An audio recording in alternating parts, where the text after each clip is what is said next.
नमस्कार, मैं हूँ एस्ट्रो रजनी। तो आज फिर हम एक अनदर टॉपिक पर बात करेंगे। बहुत इंटरेस्टिंग है और इसको मैं बहुत यूज़ करती हूँ जब मैं प्रेडिक्शन करती हूँ। तो आप लोग भी इसको यूज़ करना और इसको जो है आप इसको प्रेडिक्शन में यूज़ करना, ताकि आपको पता चलेगा कि जैसे मैंने कि लिखा है कि हर भाव कुछ कहता है। आज के टॉपिक का ये मतलब है। और दूसरा, आज जिस भाव पे मैं बात करने वाली हूँ वो है फोर्थ फ्रॉम एवरी हाउस, यानी कि हर भाव से चौथा भाव क्या कहता है। नमस्कार, मैं हूँ एस्ट्रो रजनी। आप सभी के लिए एक बहुत ही इम्पॉर्टेंट इन्फॉर्मेशन है जो मैं आपको देना चाह रही हूँ, और जिसके बाद जो है आप लोग चाहें तो आप हमारे साथ जुड़ सकते हैं। सबसे पहली इन्फॉर्मेशन ये है कि आप लोग अगर चाहें तो हमारे साथ ज़ीरो टू हीरो एक एस्ट्रोलॉजी का एक ऐसा कोर्स है जिसको हम एलिट मेंबरशिप के नाम से जानते हैं। ये हमारा पहला बैच जो है ऑलमोस्ट ख़त्म हो चुका है और दूसरा बैच जो है हम लोग जल्दी शुरू करने वाले हैं। तो आप में से जो भी इसमें पार्टिसिपेट करना चाहते हैं और मेरे साथ ज़ीरो से सीखना चाहते हैं, यानी कि ये कोर्स उनके लिए है जो कि कुछ भी नहीं जानते हैं और फिर भी वो एंड तक जाके प्रेडिक्शन करके अपने आप को एक प्रोफेशनल बनाना चाहते हैं। बहुत टाइम से आप एस्ट्रोलॉजी सीख रहे हो फिर भी प्रेडिक्शन के मामले में अभी भी कमज़ोर हो, तो आप जुड़ सकते हो। ये बिगनर्स के लिए भी है और ये जो ऑलरेडी एस्ट्रोलॉजी जानते हैं उनके लिए भी है। तो सबसे पहले ये एलिट मेंबरशिप में आपको मिलेगा क्या, उसकी बात कर लेते हैं। तो 10+ जो एस्ट्रोलॉजी की ब्रांचेस या उसके कोर्सेज है जो मैं इसमें करवाने वाली हूँ। सबसे पहले वैदिक रहेगा, केपी, बीएनएन, और इसके अलावा जितनी भी प्रश्न एस्ट्रोलॉजी है और वास्तु है या फिर एस्ट्रो वास्तु है। इसके साथ साथ मैं कोशिश करूंगी, इस बार न्यूमरोलॉजी के भी बहुत सारे सब्जेक्ट लेने वाले हैं हम लोग। तो 10+ कोर्सेज हैं जो कि मैं इस पे इंक्लूड करने वाली हूँ, और ये कोर्स जो है वो लगभग 6 से 7 महीने का रहेगा। आप अगर इसमें इन्वॉल्व होना चाहते हो, आप इसमें पार्टिसिपेट करना चाहते हो, तो आप दिए गए नंबर पे प्लीज़ कांटेक्ट करिए और मेरे साथ जो है वो अपनी जर्नी एस्ट्रोलॉजी की शुरू करके कंप्लीट कर सकते हो। और मेरे जैसे ही आप एक प्रोफेशनल बनकर अपनी फैमिली को, अपनी लाइफ को बेटर कर सकते हो। सिर्फ रिक्वेस्ट एक ही है कि इस कोर्स को अगर आप ज्वाइन करना चाहते हो तो सीरियस रहिए, मेहनत के लिए तैयार रहिए। मेरे पास पढ़ाने के लिए बहुत कुछ है, आपके पास सीखने के लिए बहुत कुछ होना चाहिए। जो लोग भी पहले बहुत कुछ सीख चुके हैं वो ये सोच कर करें कि मैं ज़ीरो से सीखूंगी, ना कि जो चीज़ें हमने सीख रखी हैं उसमें ये मिक्स एंड मैच करेंगे। तो हम लोग खाली घड़े को जो है जल्दी भर पाते हैं, बजाय कि भरे हुए घड़े में से फिर पानी और उलटता रहता है। तो जो भी एलिट मेंबरशिप के साथ जुड़ेंगे उनकी फैमिली की कंसल्टेशन, उनकी अपने करियर में जो भी चीज़ें रहेंगी, उनको सोशल मीडिया पे कैसे काम करना है, उनकी पर्सनल लाइफ में कैसे इंप्रूवमेंट करनी है, उनको प्रोफेशनल कैसे बनना है, या फिर उनको एक अप टू द मार्क एक अच्छा इंसान या अच्छा प्रोफेशनलिज्म कैसे इस फील्ड में करना है।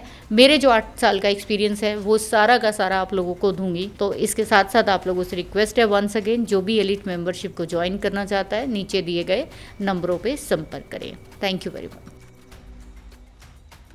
जैसे कि आप लोग जानते हो कि चौथा भाव जो होता है वो क्या होता है, आपकी मदर का होता है। आपके जो आपकी ज़िंदगी में कंफर्ट होते हैं, आपकी प्रॉपर्टी होती है, आपकी गाड़ियाँ होती हैं, आपके जीवन के जितनी सुख सुविधाएं होती हैं, बेसिक नीड होती है। इवन कि अगर मैं कहूँ तो आपकी ज़िंदगी में जितने भी आपके मदर लाइक वुमेन्स हैं वो जो होती हैं वो सारी चौथा घर ही होता है।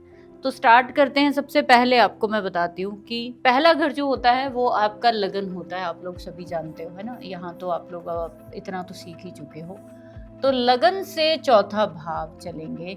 कौन है आपका 1 2 3 4, ये है आपका लगन से 4th हाउस, यानी कि आपका क्या है, ये बचपन है, आपकी माँ है, आपकी गाड़ी है, आपका किस तरह का घर है, आपकी जो एनवायरनमेंट है जहाँ आप रहते हो, असल में आपका जो घर है उसके आसपास का माहौल कैसा है वो दिखाता है। जैसे आपके चौथे घर में जैसा भी प्लैनेट होगा वैसी ही मदर का नेचर होगा, वैसा ही आपके घर में इंटीरियर होगा, वैसा ही घर का एंट्रेंस होगा, वैसा ही घर में आपको चीज़ें मिलेंगी। तो चौथा घर जितना सुंदर होगा आपके घर में उतने ज़्यादा कंफर्ट होंगे, उतनी सुख सुविधाएं ज़्यादा होंगी, और आपको खुद को वो आपको उतने ज़्यादा सुख मिलेंगे। तो जब हम चौथे घर की बात करते हैं तो ये वो सुख है जो हमारे किससे जुड़े हुए हैं, बचपन से जुड़े हुए हैं। तो हम जब बचपन की बातें बूढ़े होके भी नहीं भूलते। हम लोग सारी ज़िंदगी जो है वो बचपन की चीज़ें याद रखते रहते हैं। ये कौन-सा भाव है? ये चौथा भाव है। तो आपके लगन से चौथा भाव आपके सुख को दिखाता है। ऐसे ही हर भाव का एक सुख है, हर रिश्ते का एक सुख है।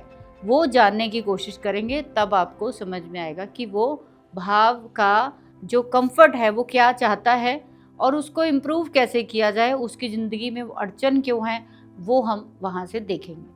जैसे मोटा-मोटा अगर हम जानेंगे तो आपके लगन से चौथा आपका चौथा घर आता है। तो फोर्थ से अगर हम फोर्थ लाएंगे तो आपका सातवां घर आता है।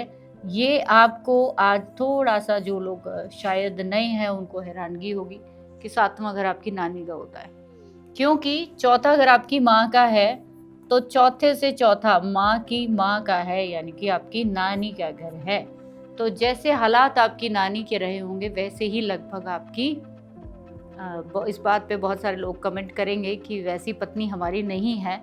तो लेकिन आप देखना धीरे-धीरे जैसे-जैसे एज बढ़ेगी आपको उन लोगों के फीचर्स मिलते हुए लगेंगे। ऐसा क्यों होता है कि हमारे पुराना किसी से कोई रिश्ता नहीं होता, लेकिन एक पर्सन का चेहरा या एक पर्सन की आदतें, एक पर्सन की चीज़ें उससे क्यों मिल जाती हैं? आपके जीवन में सातवां घर इम्पोर्टेंट क्यों है? पार्टनर के अलावा आपकी मदर का जो सुख है, चौथा घर, आपकी मदर की ज़िंदगी में क्या-क्या चीज़ें रहीं, जैसे कि अगर आपकी मदर का बचपन बहुत ख़राब रहा है, उनको उनकी मदर का सपोर्ट नहीं मिला ज़िंदगी में, उनको उनकी ज़िंदगी में ऐसी कोई महिलाओं का सपोर्ट नहीं मिला, कहाँ से देखोगे? जैसे कि बहुत सारे लोगों का मैंने देखा है कि नानी बहुत अच्छी होती है कई लोगों की, तो वो सातवां घर ही दिखाता है कि आपकी नानी कैसी होगी, आपकी माँ का बचपन कैसा निकला होगा। ये बहुत ही इम्पॉर्टेंट चैप्टर है जो मैं आपको समझा रही हूँ। इससे आप हर इंसान के मन की भावना समझ सकते हो, इमोशन समझ सकते हो, क्योंकि फोर्थ हाउस बहुत पर्सनल इमोशंस है जिसको हम कभी भूलते नहीं हैं। ठीक है, उसके बाद चलिए अगर हम बात करेंगे कि फोर्थ से फोर्थ अगर काउंट करोगे, सेवन्थ से फोर्थ काउंट करोगे, 7, 8, 9, 10, ये आपके करियर का है। बट आपको बहुत सारे लोगों को पता होगा कि करियर के साथ साथ ये आपकी सास का घर भी है। आपकी मदर इन लॉ कैसी होगी, आपकी सास की नेचर, उनका उनका इवन उनके लगन का नंबर भी आपको 10वें घर से मैच करता हुआ मिलेगा। बहुत सारे चार्ट्स में मैंने देखा कि मदर इन लॉ का जो लगन और मून साइन जो है या 10th हाउस में आपके बैठे हुए प्लैनेट है, उनके भी लगन वैसे ही नंबरों के निकलते हैं। बहुत ही भेद खोलती है, बहुत सारे सीक्रेट्स आपकी कुंडली में है। एक ही कुंडली में ही सारे के सारे फीचर्स हैं। हम अगर एक चीज़ को प्रिडिक्ट करने लगेंगे तो हज़ारों प्रिडिक्शंस निकलती हैं। इसीलिए मैं बोलती हूँ खुद से काम करिए। खुद काम नहीं करोगे तभी आपको चीज़ें समझ नहीं आती है, तभी चीज़ें आपको आगे समझ आएंगी अगर आप खुद से प्रयास करोगे। ठीक है, तो आपकी सास के साथ नहीं बन रहा है तो करियर में भी डिस्टर्बेंस है। आपको जब सेक्शन कोई कमज़ोर मिलेगा तो सारे ही सेक्शन कमज़ोर मिलेंगे। बहुत सारे ऐसे लोग हैं जिनको मदर इन लॉ का बहुत सुख मिलता है, बहुत सारी लड़कियां जिनकी मदर इन लॉ बहुत अच्छी होती हैं, वो उनको आगे बढ़ाने में हेल्प करती हैं, उनको पढ़ाती हैं, उनको लिखाती हैं, उनको बच्चों को संभालेंगी, उनको हर चीज़ को संभालेंगी कि तुम कर लो मैं कर लूँगी। ये कौन है? ये आपका 7वें से चौथा घर की आपके पार्टनर की मदर जो है वो उसको सपोर्ट करेगी या नहीं करेगी। तो ये आप अपने ही चार्ट से, एक ही चार्ट से हम उसको रोटेट करके सब चीज़ें देखेंगे। अब उसके बाद आप आगे आ जाओ कि नेक्स्ट हम देखते हैं, इसको और आगे लेकर जाना चाहते हो तो 10th हाउस जो है वो आपकी परनानी को भी दिखाता है।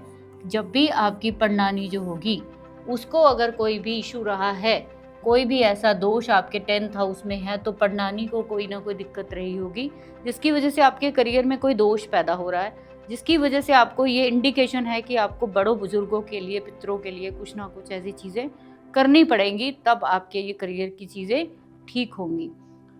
हमारी ज़िंदगी में कोई प्रॉब्लम है तो उसकी रूट कई बार कहीं और होती है और हम ढूंढते कहीं और रहते हैं। हम रेमेडीज़ कुछ और ही करते रहते हैं, हम रूट कॉज पे नहीं जाते। जैसे ज़्यादातर मैंने देखा है कि जब भी आपके चौथे किसी भी भाव को ले लो, वो आपके किसी ना किसी भाव से चौथा पड़ रहा है। फॉर एग्जाम्पल अगर आप 9th हाउस से अगर काउंट करोगे तो 1 2 3 4, तो फादर का जो सुख होगा वो 12th हाउस आ जाएगा ये, ठीक है।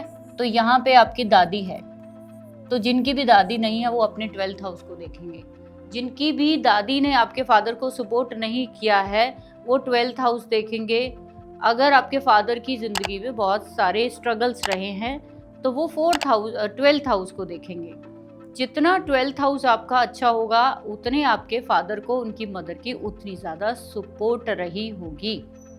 आपको हर भाव का सुख देखना है। जैसे मान लीजिए कि आपका बड़ा भाई है, वो कौन है? बड़ा भाई। बड़ा भाई आपका 11वां घर है, ठीक है।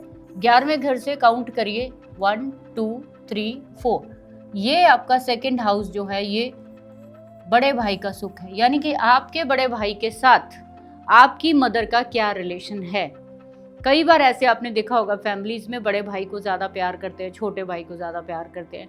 उसका कारण यही है, आप अपनी कुंडली में भी देख सकते हो कि आपकी मदर जो है आपके बड़े भाई के साथ कैसा रिलेशन रखती है, बहुत स्पष्ट दिख जाएगा आपको।